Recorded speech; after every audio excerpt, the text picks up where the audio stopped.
Hello, my dear friends. Welcome back to the lecture series of Judicial Examination. I am Dr. Wasim I Khan, Assistant Professor, Shri Shivaji Law College, Parbhani, Maharashtra, India. In today's lecture, we will discuss Section 138 to Section 144 of Criminal Procedure Code 1973, which is a part and parcel of chapter of Maintenance of Public Order and Tranquility. So in the first part we have discussed section 129 to 137. Now we will discuss section 138 to 144 of CRPC जो deal करता है public suppose एखादा public nuisance create करता है कोई particular person, तो वो public nuisance को रिमूव करने का पावर है पुलिस ऑफिसर को bye the order of executive magistrate what ever it may be. तो पूरे प्रोविजन सेक्शन 138 से लेकर 144 तक हम आज के लेक्चर में डिस्कस करने वाले हैं. साथ ही साथ हम डिस्कस करेंगे इस पर पूछे गए क्वेश्चंस और ऐसे क्वेश्चन जो एग्जामिनर इस पर्टिकुलर टॉपिक पर पूछ सकता है. So without wasting your much time, let's start the topic.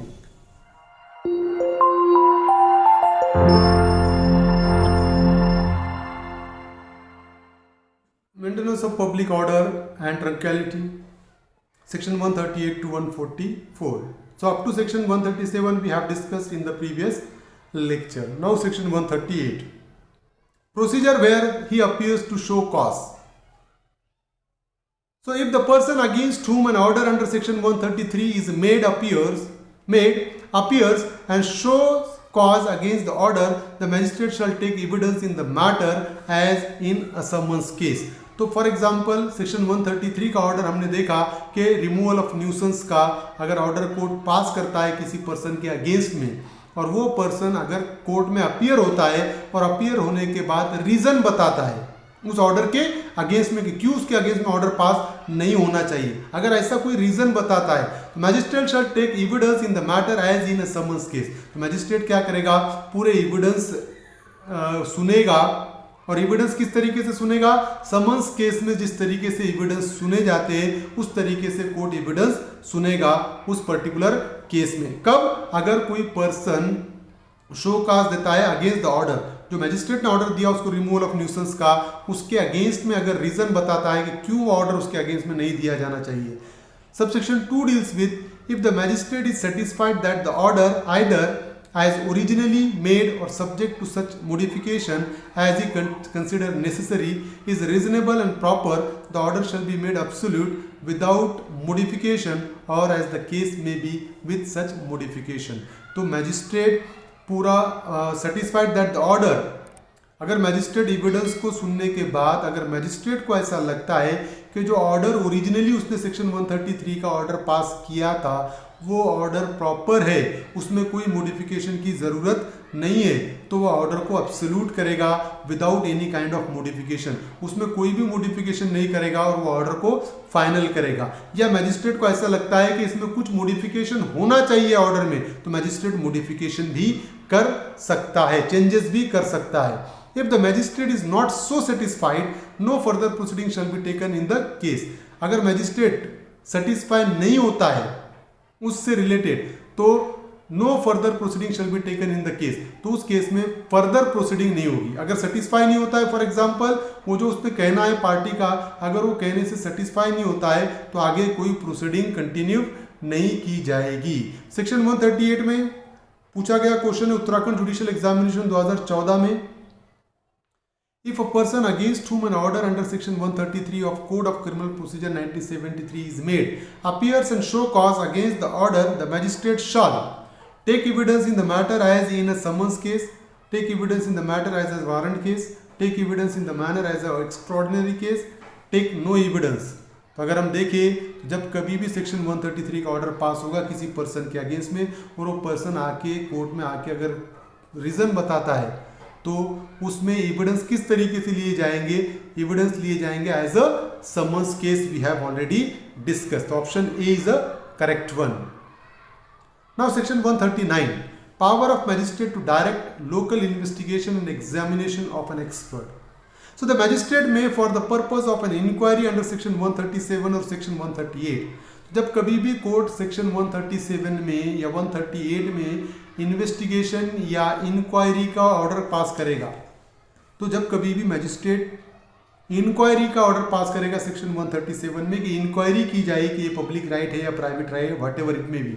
तो उस सिचुएशन में क्या होगा, direct a local investigation to be made by such person as he thinks fit. तो इंक्वायरी का ऑर्डर करेगा तो एक आधे पर्सन को डायरेक्शन देगा वो काय के लिए, to conduct a local investigation, एक लोकल इन्वेस्टिगेशन के मैटर को इन्वेस्टिगेट करे, to be made by such person as he thinks fit. एक आधे पर्सन को ऑर्डर पास करेगा लोकल इन्वेस्टिगेशन का। B, summon an examining an expert, या एक आधा एक्सपर्ट कि फॉर एग्जांपल ओपिनियन जरूरी है वो इंक्वायरी में, तो वो एक्सपर्ट को समन्स इशू करेगा या उसको एग्जामाइन करेगा एक्सपर्ट को। That is the provision of section 139। Power of magistrate to furnish written instruction. So where the magistrate directs a local investigation by any person under section 139, the magistrate may, अगर section 139 में magistrate local investigation का order pass करता है तो उस situation में magistrate क्या करेगा, magistrate may furnish such person with such written instruction as may seems necessary for his guidance. तो अगर किसी पर्सन को लोकल इन्वेस्टिगेशन का डायरेक्शन पास किया कोर्ट ने तो उसको रिटन इंस्ट्रक्शन देगा कि किस तरीके से लोकल इन्वेस्टिगेशन होना चाहिए, उसके गाइडेंस के लिए रिटन इंस्ट्रक्शन देगा मैजिस्ट्रेट के कि in this way you have to conduct a local investigation. Then declare by whom the whole or any part of the necessary expenses of the local investigation shall be paid। उस order में written instruction में magistrate ये भी mention करेगा कि ये local investigation conduct करने के लिए जो भी एक्सपेंसेस आएगा, जो भी खर्च आएगा वो कौन पे करेगा, ये भी मेंशन किया जाएगा उस रिटन इंस्ट्रक्शन में। Then subsection 2 deals with the report of such person may be read as evidence in the case. वो जो रिपोर्ट लोकल इन्वेस्टिगेशन कंडक्ट करने के बाद वो पर्सन जो रिपोर्ट पेश करेगा कोर्ट में, that particular report may be read as evidence in the case. तो एज एविडेंस रीड होगी, एज एविडेंस यूज होगी कोर्ट में वो report. Where the magistrate summons and examine an expert under section 139, the magistrate may direct by whom the cost of such summoning and examination shall be paid। अगर section 139 में magistrate किसी expert को summons भेजता है, उसको court में बुलाता है और उसको एग्जामाइन करता है, उस सिचुएशन में उसको आने जाने का जो खर्च है वो कौन पे करेगा, ये मैजिस्ट्रेट डायरेक्शन देगा। कौन पे करेगा, ये मैजिस्ट्रेट डायरेक्शन देगा। नाउ सेक्शन 141, प्रोसीजर और order being made absolute and consequences of disobedience। So when an order has been made absolute under section 136 or section 138, the magistrate shall give notice of the same to the person against whom the order was made। जब कभी भी कोई removal of nuisance का order final होगा, वो order final होने के बाद, एब्सोल्यूट ऑर्डर होने के बाद मैजिस्ट्रेट नोटिस देगा उस पर्सन को जिसके अगेंस्ट में ऑर्डर पास हुआ, समझ रहे हो, उसको नोटिस दी जाएगी। And shall further require him to perform the act directed by the order within a time to be fixed in the notice. तो नोटिस में जो ऑर्डर एग्जीक्यूट करने का, ऑर्डर को परफॉर्म करने का, डायरेक्शन को परफॉर्म करने का जो टाइम दिया हुआ है वो टाइम में उसको परफॉर्म करना जरूरी होगा। फॉर एग्जाम्पल मैंने कोई न्यूसेंस क्रिएट किया, मेरे अगेंस्ट में मैजिस्ट्रेट ने ऑर्डर पास किया, फाइनल ऑर्डर, तो मुझे एक नोटिस दी जाएगी और नोटिस के जरिए मुझे बताया जाएगा कि ये टाइम में आपको इस ऑर्डर का कंप्लाइंस करना है। And inform him that in case of disobedience he shall be liable to penalty provided by section 188 of Indian penal code. और उसको ये भी इन्फॉर्म किया जाएगा कि अगर तुम इस ऑर्डर की पूर्तता नहीं करते हो, कंप्लाइंस नहीं करते हो, उस सिचुएशन में तुमको सजा हो सकती है सेक्शन 188 आईपीसी के जरिए, 1 महीने तक की सजा या फाइन 200 रुपये तक का। If such act is not perform within the time fix, the magistrate may cause it to be perform and may recover the cost of performing it either by the sale of any building, goods or other property removed by his order.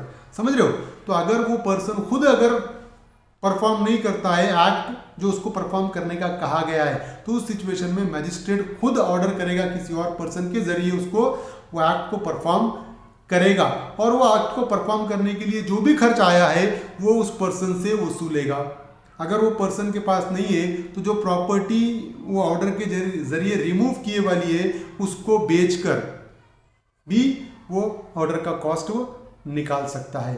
और by the distress and sale of any other movable property of such person within or without such magistrate local jurisdiction and if such other properties without such jurisdiction. तो अगर कोई movable property है तो वो movable property को distress करके या उसको बेच कर भी कॉस्ट प्रोवाइड कर सकता है। फॉर एग्जांपल मेरे अगेंस्ट में ऑर्डर हुआ न्यूसेंस रिमूव करने का, मुझे वो एक्ट परफॉर्म करने की मेरी ड्यूटी है। अगर मैं वो एक्ट परफॉर्म नहीं करता हूं तो मैजिस्ट्रेट किसी और के जरिए वो एक्ट परफॉर्म करके वो न्यूसेंस को रिमूव करेगा और जो रिमूव करने में जो भी खर्च आएगा मेरी प्रॉपर्टी बेच के वसूल किया जाएगा। The order shell authorize its attachment and sale when endorsed by the magistrate within whose local jurisdiction the property to be attached is found। जिसके local jurisdiction में जो attached property found हुई है उसको attachment का या local jurisdiction का जो भी है ऑर्डर, फॉर एग्जाम्पल उसको बेचने का ऑर्डर फाइनल रहेगा। Subsection 3, Section 141, no suit shall lie in respect of anything done in good faith under this section। तो ये सेक्शन में अगर गुड फेथ में जो भी काम किए जाएंगे उसके अगेंस्ट में कोई सूट फाइल नहीं किया जा सकता है। Now Section 142, injunction pending inquiry। If a magistrate making an order under Section 133 considers that immediate measures should be taken to prevent imminent danger or injury of serious kind to the public, he may issue such an injunction to the person against whom the order was made।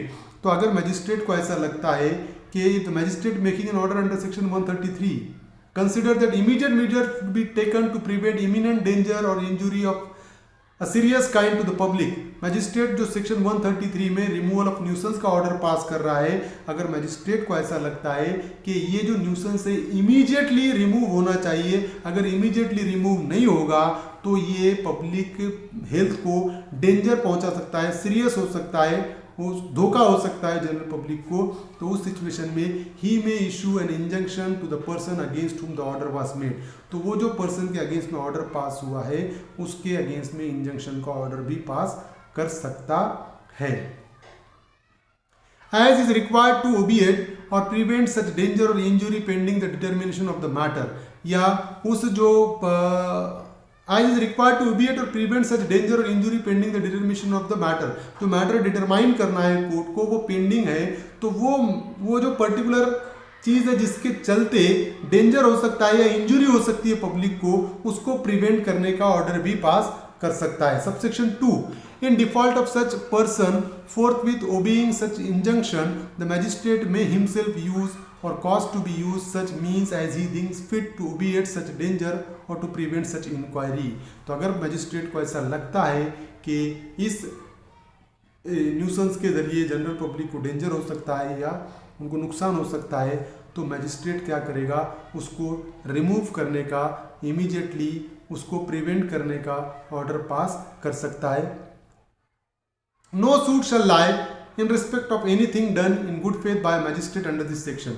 यहाँ पर भी ये section में अगर magistrate जो भी action लेता है तो यहाँ पर सूट फाइल नहीं होगी।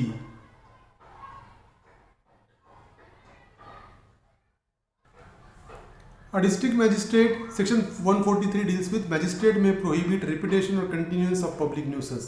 A district magistrate or subdivisional magistrate or any other executive magistrate empowered by the state government or the district magistrate in this behalf may order any person not to repeat or continue a public nuisance as defined in the Indian Penal Code or any special or local law।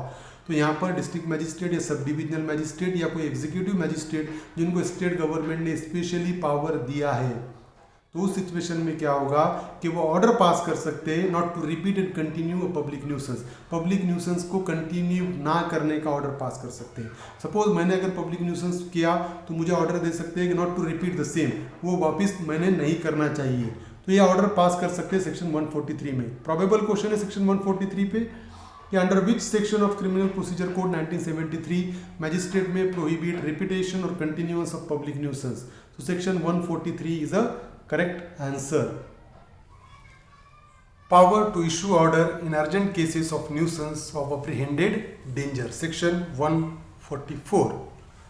In cases where in the opinion of a district magistrate or subdivisional magistrate or any other executive magistrate specially empowered by the state government in this behalf, जब कभी भी किसी district magistrate को या sub divisional magistrate को या कोई executive magistrate को जिनको स्टेट गवर्नमेंट ने स्पेशल पावर दिया है, there is a sufficient ground for proceeding under this section in immediate prevention और स्पीडी रेमेडी इज डिजायरेबल। कि अगर उस एग्जीक्यूटिव मजिस्ट्रेट को या सब डिविजनल मजिस्ट्रेट को ऐसा लगता है कि इमीडिएट एक्शन लेना ज़रूरी है और इमीडिएट प्रिवेंशन ज़रूरी है और स्पीडी रेमेडी ज़रूरी है, डिज़ायरेबल है, काय में सच मजिस्ट्रेट में by a written order direct any person to abstain from a certain act or to make certain order with respect to certain property in his possession और under his management. तो nuisance को रोकने के लिए अगर magistrate को लगता है कि इमीडिएट उसको प्रिवेंट करने के लिए इमीडिएट रेमेडी ज़रूरी है, तो मजिस्ट्रेट क्या करेगा, एक रिटन ऑर्डर पास करेगा और वो रिटन ऑर्डर के जरिए डायरेक्ट करेगा that any person to abstain from a certain act, कि जो एक्ट करने वाला है पर्सन उसको ऑर्डर करेगा कि you do not you shall abstain from doing that particular act, कि आपने ये एक्ट नहीं करना है, और to take certain order with respect to certain property in his possession और under his management, या उसको ऑर्डर पास करेगा कि जो तुम्हारे पोजीशन में प्रॉपर्टी है वो इस तरीके से आपने मैनेज करना है। If such magistrate consider that such direction is likely to prevent or to tends to prevent obstruction, annoyance or injury to any person lawfully employed or danger to human life, health or safety or a disturbance of the public tranquility or right of an affray, तो अगर magistrate को लगता है कि जो order है, ये जो डायरेक्शन है, ये रोकेंगे कौन सी चीज़ को, किसी ऑब्स्ट्रक्शन को क्रिएट होने से रोकेंगे, किसी अनायंस को, जो परेशान करने वाला एक्ट है वो अनायंस को रोकने के लिए ऑर्डर है, या किसी पर्सन को इंजोर करने के, नुकसान जो पहुंचने वाला है, या ह्यूमन लाइफ को जो डेंजर है, या हेल्थ को जो डेंजर है, या ह्यूमन सेफ्टी को जो डेंजर है, या जो पब्लिक ट्रैंक्विलिटी है जो डिस्टर्ब होने वाली है, या इससे दंगा भी हो सकता है, या इससे पब्लिक पीस भी डिस्टर्ब हो सकता है, तो इसको रोकने के लिए यह ऑर्डर सही रहेगा, ऐसा अगर मजिस्ट्रेट को लगेगा तो मजिस्ट्रेट वो ऑर्डर पास करेगा। सेक्शन 144 में मजिस्ट्रेट को लग रहा है कि ये न्यूसेंस को इमीडिएट रोकने के लिए ऑर्डर पास करना ज़रूरी है, नहीं तो अगर ये ऑर्डर पास नहीं होगा तो डिस्टर्बेंस होने के चांसेस है, लोगों को नुकसान पहुंचने का खतरा है, किसी का ऑब्स्ट्रक्शन होने का खतरा है, तो उस सिचुएशन में मजिस्ट्रेट ऑर्डर पास कर सकता है। Subsection 2 deals with an order under this section may, in cases of emergency or in cases where the circumstances do not admit of the serving in due time of a notice upon the person against whom the order is directed, be passed ex parte।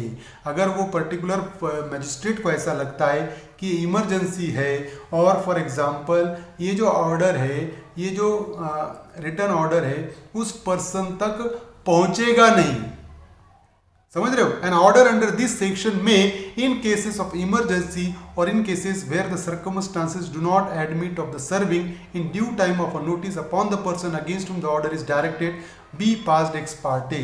तो अगर for example court को ये लगा, magistrate को ये लगा कि notice उस पर्सन तक पहुंचेगी तब तक ये ऑब्स्ट्रक्शन क्रिएट हो सकता है, पब्लिक डिस्टर्बेंस हो सकता है, तो उस सिचुएशन में directly magistrate x Partey order भी पास कर सकता है। सेक्शन 144 सब क्लॉज 2 में।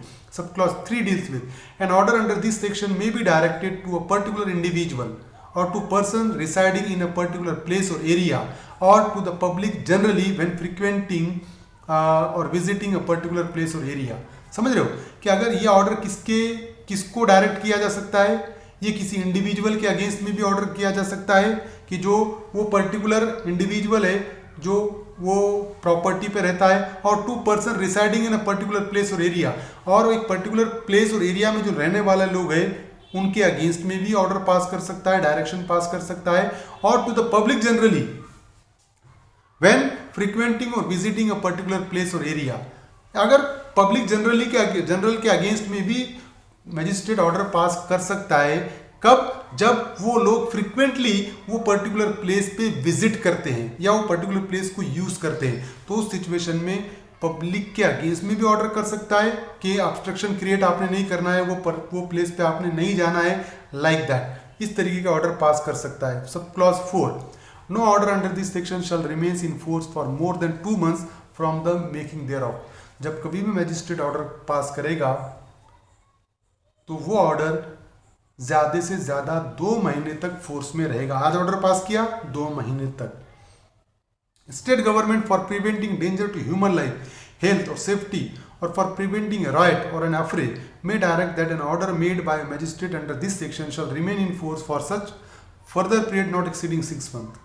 तो मैजिस्ट्रेट को ऐसा, स्टेट गवर्नमेंट को ऐसा लगता है कि ह्यूमन लाइफ के लिए, ह्यूमन सेफ्टी के लिए, या दंगा नहीं होना इसको रोकने के लिए, या पब्लिक पीस को डिस्टर्ब नहीं होने देना इसको रोकने के लिए ज़रूरी है कि ये ऑर्डर को ज़्यादा रहे, तो वो स्टेट गवर्नमेंट उसको एक्सटेंड कर सकती है ऑर्डर को। वो ऑर्डर को कब तक एक्सटेंड कर सकती है? 6 महीने तक के। मैजिस्ट्रेट ने ऑर्डर पास किया, 2 महीने तक फोर्स में रहेगा, स्टेट गवर्नमेंट उसको फर्दर एक्सटेंड कर सकती है 6 महीने तक। सब क्लॉज 5, एनी मैजिस्ट्रेट में either on his own motion or on the application of any person aggrieved, resigned or alter any order made under this section by himself or by any magistrate subordinate to him or by his predecessor in office। तो जो order pass किया magistrate ने, वो खुद भी वो order को resign कर सकता है, कैंसिल कर सकता है, उसको मॉडिफाई कर सकता है, वो खुद भी कर सकता है, या कोई पर्सन ने एप्लीकेशन दिया ऑर्डर को कैंसिल करने की और सेटिस्फाई होता है मैजिस्ट्रेट, तो मैजिस्ट्रेट खुद उस ऑर्डर को कैंसिल कर सकता है, या उससे सबऑर्डिनेट जो मैजिस्ट्रेट है वो भी कैंसिल कर सकता है, या वो मैजिस्ट्रेट की जगह दूसरा जो मैजिस्ट्रेट आया होगा वो भी उस ऑर्डर को कैंसिल कर सकता है। Sub clause 6, the state government may either on its own motion or on the application of any person aggrieved, resigned or alter any order made by it under the proviso to subsection 4। तो subsection 4 में जो 6 महीने तक का order का enforcement का state government extend कर सकता है, तो वो ऑर्डर स्टेट गवर्नमेंट का ऑर्डर स्टेट गवर्नमेंट कैंसिल कर सकता है खुद से या किसी के एप्लीकेशन। एग्रीव्ड पार्टी जो है वो अगर एप्लीकेशन करता है स्टेट गवर्नमेंट को, तो स्टेट गवर्नमेंट वो ऑर्डर को कैंसिल कर सकता है। Subsection 7, where an application under subsection 5 or subsection 6 is received, the magistrate or the state government as the case may be shall afford to the applicant an early opportunity of appearing before him or it, either in person or by pleader, or showing cause against the order, and if the magistrate or the state government, as the case may be, reject the application wholly or in part, he or it shall record it in writing the reason for suing। अगर कोई person subsection 5 में अगर magistrate के सामने application करता है order cancellation की, या सबसेक्शन 6 में स्टेट गवर्नमेंट के सामने अगर कैंसिलेशन ऑफ ऑर्डर की एप्लीकेशन करता है, तो वो मैजिस्ट्रेट, वो स्टेट गवर्नमेंट उस पर्सन को पूरी अपॉर्चुनिटी देगी, उसका कहना सुनेगी, और कहना सुनने के बाद मैजिस्ट्रेट उसकी एप्लीकेशन को अलाउ भी कर सकता है और रिजेक्ट भी कर सकता है। समझ रहे हो? लेकिन रिजेक्ट किया तो रिजेक्ट करने की रीजन इन राइटिंग में उसको पेश करना पड़ेगा, मेंशन करना पड़ेगा। उत्तराखंड जुडिशियल एग्जामिनेशन 2019 में पूछा गया क्वेश्चन है, the validity of an order made under section 144 of CRPC is 3 months, 4 months, 2 months, 5 months। तो as we know very well कि जो ऑर्डर पास किया गया है सेक्शन 144 में मैजिस्ट्रेट ने, उसकी वैलिडिटी 2 months होती है। So correct answer is option 3, 2 months। So this is the particular provision which we have discussed. I hope you understand this topic. If you understand this topic, please subscribe my channel, hit the notification button, hit the like button, and share this video with your friends. Thank you very much.